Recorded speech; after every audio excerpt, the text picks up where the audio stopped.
আলোচনা হয়েছে, এমন দুটি জায়গায় হয়েছে যারা এই অভ্যুত্থানের পেছনে নেতৃত্বে ছিল। কাজে তাদের নাগরিক ধারণা এই রাষ্ট্র যে তার, সে এখনো শিখতে পারেনি, এটাকে মেনে নিতে বলেন? একদম মেনে নেওয়ার মতো।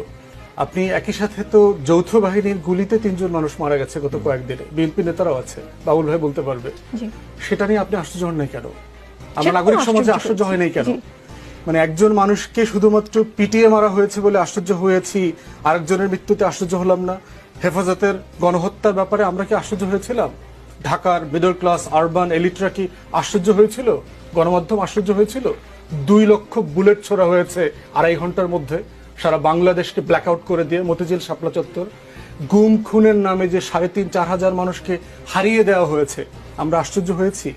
জুলাই অগাস্টে কালবেলা রিপোর্ট করেছে জুরাইন কবরস্থানে এবং রায়েরবাজার বুদ্ধিজীবী কবরস্থানে গণকবর দেওয়া হয়েছে 104 জনকে, আমরা আশ্চর্য হয়েছি? 6 জনকে সাভারে পিটিয়ে মেরে গুলি করে আগুন দিয়ে পেট্রোল দিয়ে পুড়িয়ে দিয়েছে, আমরা আশ্চর্য হয়েছি? সো আপনার বুঝতে হবে যে ন্যাশনাল ট্রমাটা আমরা কোন লেভেলে আছি। আর মারামারি করে হাসিনাকে পতন ঘটানো কিন্তু ইজ পার্ট অফ ভায়োলেন্স, এটার সাথে আমরা অভ্যস্ত।